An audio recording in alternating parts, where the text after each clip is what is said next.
She was reunited with her son just days before Thanksgiving. He had been missing for more than a year. Her son had been spotted in Seoul, South Korea with his dad. He was allegedly kidnapped by his father. There is reason to believe that one or both daughters was sexually assaulted. In 1987, when Robert was just 4 years old, he was abducted, and he's been missing ever since. I had hired like about 7 PIs, private detectives, and nobody would come up with anything. Finally, Carol's grandmother read about a group that reunites missing children with their families, and she wrote a letter. Today, a mother and her son reunited.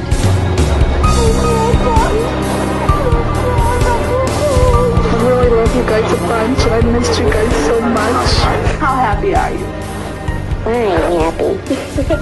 What would you have done without this group? I don't know. The American Association for Lost Children operates on donations. Parents don't have to pay for their kids to be rescued. And what's your name? Tony. And what's her name? Dana. Sam, it's Emily and Anna. They don't even know their own names. Did you ever ask Mommy where your daddy was? I'm your daddy. No, she told me I had no daddy. That's not true. Did you see? That's Little Rock. Remember all the sandcastles we made? Sandcastles. Wow. I remember that. Do you remember that? I'm starting to remember. I took you to the beach.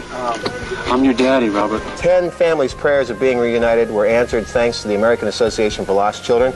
They tracked Erin's father to Germany. They picked her up and brought her to her mother, who now has legal custody. As a matter of fact, has had legal custody all along. I had all the evidence to show that they were being abused and mentally abused and physically abused. And there's been accusations of sexual abuse. Carol, is that you?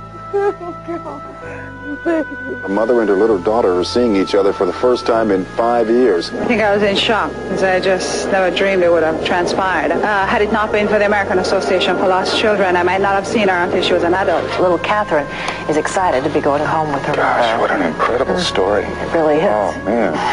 I've been doing this over 20 years, and I still feel the same joy and maybe even more.